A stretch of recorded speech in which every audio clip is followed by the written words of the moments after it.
여러분 안녕하십니까? 뉴스 더 개벽입니다. 세계 곳곳에서 벌어지고 있는 개벽 소식 전해드리겠습니다. 한국인의 평균 IQ가 세계 1위를 기록했습니다. 국제 IQ 테스트가 2026년 1월 발표한 국가별 평균 지능지수 순위에 따르면 대한민국은 평균 106.97점을 기록하며 정상에 올랐습니다. 이는 2025년 한 해 동안 동일한 온라인 시험에 응시한 전 세계 수험자 데이터를 기반으로 집계된 결과입니다. 한국은 총 29,096명이 참여해 전년도 106.43점에서 0.54점 상승했습니다. 그동안 각종 국제 IQ 조사에서 꾸준히 상위권을 유지해왔지만 1위를 차지한 것은 이번이 처음입니다. 반면 지난해 1위였던 중국은 22만 9,918명이 참여하는 대규모 포본에도 불구하고 평균 점수가 107.19점에서 106.48점으로 0.71점 하락하며 2위로 내려앉았습니다. 3위는 106.3점을 기록한 일본으로 나타났습니다. 이로써 한국, 중국, 일본 등 동아시아 3국이 상위권을 독점하는 양상이 뚜렷해졌습니다. 이 밖에 4위는 104.8점의 이란, 5위는 104.45점의 호주로 집계됐습니다. 미국은 평균 약 101점 수준으로 18위권에 머물렀습니다. 이번 조사는 2018년부터 운영 중인 국제 IQ 테스트 플랫폼의 데이터를 기반으로 이루어졌습니다. 해당 시험은 레이븐의 점진적 행렬에 기초한 비언어적 추론 검사로 언어와 문화적 배경에 따른 편차를 최소화하도록 설계됐습니다. 반복 응시나 자동화 프로그램, 의심스러운 응답은 필터링해 신뢰성을 높였다고 설명했습니다. 2025년 한 해 동안 전 세계 126개국에서 121만 2,714명이 참여했으며 최소 100명 이상이 응시한 국가만 순위에 포함됐습니다. 평균 100, 표준 편차 15의 표준화 척도를 적용해 국가별 점수를 정교화했습니다. 다만 온라인 시험이라는 특성상 인터넷 접근성에 따른 표본 편향 가능성은 존재합니다. 그럼에도 100만 명이 넘는 대규모 데이터를 통해 세계적 인지 능력 추세를 가늠할 수 있다는 점에서 의미가 있다는 평가가 나옵니다. 이번 결과는 학습 환경과 교육열, 인지훈련 문화 등이 복합적으로 작용한 결과로 분석됩니다.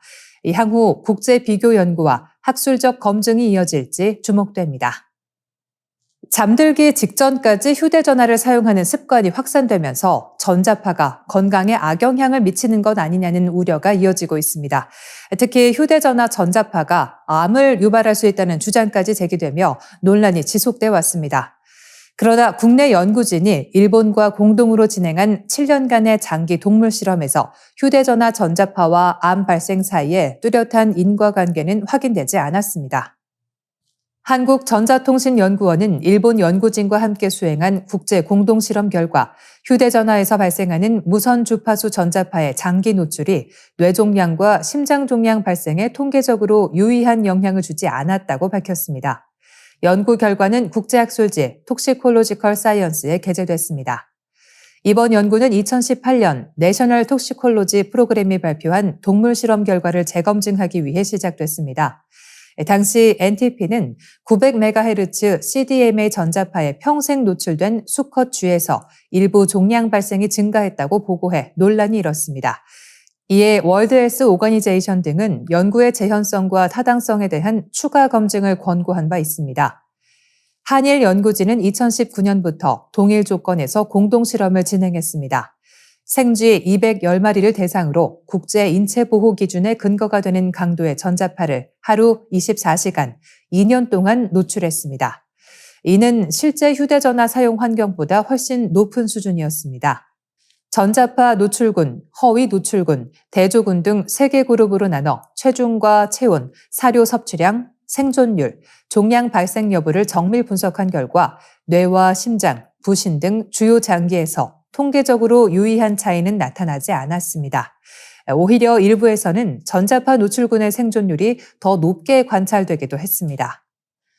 연구 책임자인 안영환 아주대 의대 교수는 인체 보호 기준 범위 내 노출 수준에서는 과거 보고된 종양 증가 결과가 재현되지 않았다고 설명했습니다.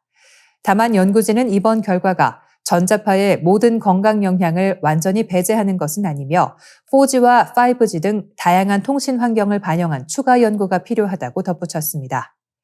현재 WHO 산하 국제암연구센터는 휴대전화 전자파를 발암 가능성 있음 2B군으로 분류하고 있습니다.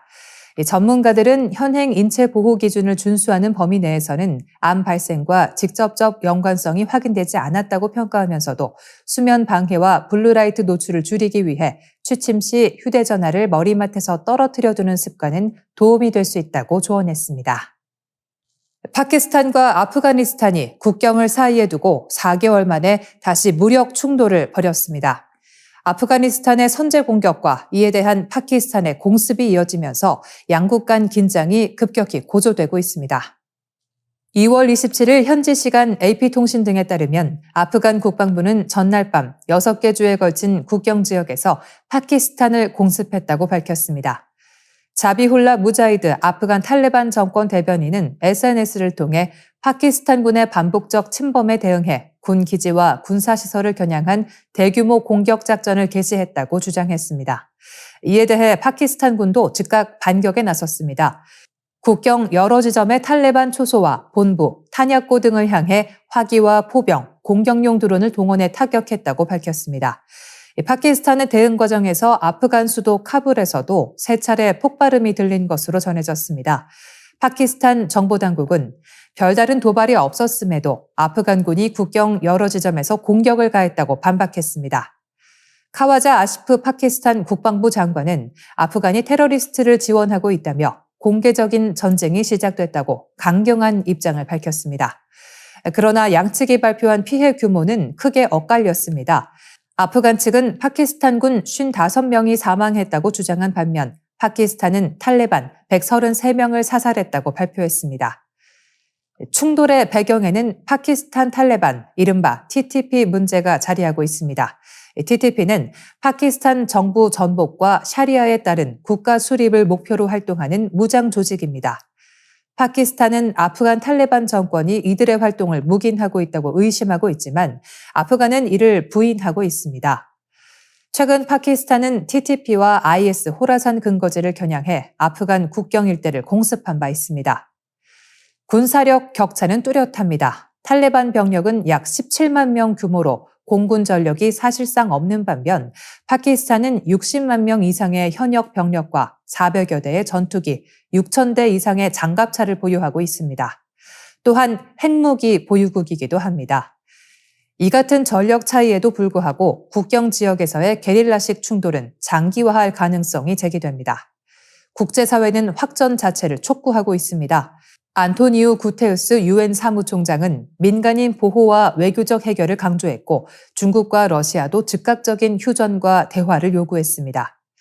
전문가들은 파키스탄이 군사작전을 강화할 가능성이 크며 아프간 측도 국경 초소 급습 등으로 맞설 수 있다고 전망하고 있습니다. 양국 간 긴장이 다시 전면 충돌로 비화할지 주목됩니다. 러시아의 전면 침공 이후 4년째 전쟁이 이어지는 가운데 우크라이나의 인구 구조가 급격히 흔들리고 있습니다. 영국 일간 더 가디언은 전쟁 속에서도 아이를 낳고 키우는 우크라이나 여성들의 선택을 조명하며 출산을 애국으로 받아들이는 현지의 분위기를 전했습니다. 보도에 따르면 2022년 2월 전쟁 발발 이후 우크라이나 인구는 1,000만 명 이상 감소한 것으로 분석됩니다. 전쟁 전 4,100만 명이던 인구는 현재 러시아 점령 지역을 제외할 경우 3,000만에서 3,200만 명 수준으로 추정됩니다. 출생률 역시 세계 최저 수준으로 떨어졌습니다. 사망자 3명당 출생아 1명꼴이라는 분석도 나옵니다. 한 병원 통계에서는 2020년 2,300건이던 분만 건수가 2022년 868건으로 급감했습니다. 지난해에는 952건으로 소폭 증가했지만 전쟁 이전과 비교하면 여전히 절반 이하 수준입니다. 키우의 한 주산기 센터 전 산부인과 책임자 키릴로 벤츠키프스키는 전체 출생률이 약 30% 감소했을 것이라고 진단했습니다. 그럼에도 일부 여성들은 출산을 멈추지 않고 있습니다. 지난해 10월 셋째를 출산한 주민 이반나 디두르는 최전선에 있는 사람들에게 빚을 졌다고 느낀다며 출산을 애국이라고 표현했습니다. 그는 러시아가 문 앞까지 오지 않는 한 떠나지 않겠다고 말했습니다. 생후 20개월 된 딸을 둔 주민 발레리아 이바셴코 역시 우크라이나는 사라지지 않을 것이라며 전쟁 속에서도 삶을 이어가겠다는 의지를 밝혔습니다. 어린 딸이 공습 경보 사이렌을 알아듣는 현실을 겪고 있지만 장기적으로는 전쟁이 끝날 것이라는 믿음이 더 크다고 전했습니다. 그는 전쟁이 오히려 국민을 더 단합하게 만들었고 우크라이나 정체성에 대한 자부심을 높였다고 강조했습니다. 정부도 출생률 회복을 위해 적극 대응에 나섰습니다. 우크라이나 의회는 신생아 출산 산모에게 지급하는 일시금을 5만 흐리우냐로 인상하고 무직 임산부에게는 매달 7천 흐리우냐를 지원하기로 했습니다. 산모 복지 제도가 비교적 안정적으로 운영되면서 해외로 떠났던 일부 임신부가 귀국하는 사례도 나타나고 있습니다. 총성과 포성이 일상이 된 전쟁터 한복판에서 이어지는 출산은 단순한 개인의 선택을 넘어 국가의 존속과 직결된 문제로 떠오르고 있습니다. 전쟁이 인구를 줄이고 있지만 동시에 새로운 생명을 통해 국가의 미래를 지키려는 움직임도 계속되고 있습니다. 뉴스 더 개벽 여기서 인사드리겠습니다. 내일 이 시간 다시 찾아뵙겠습니다. 시청해주셔서 고맙습니다.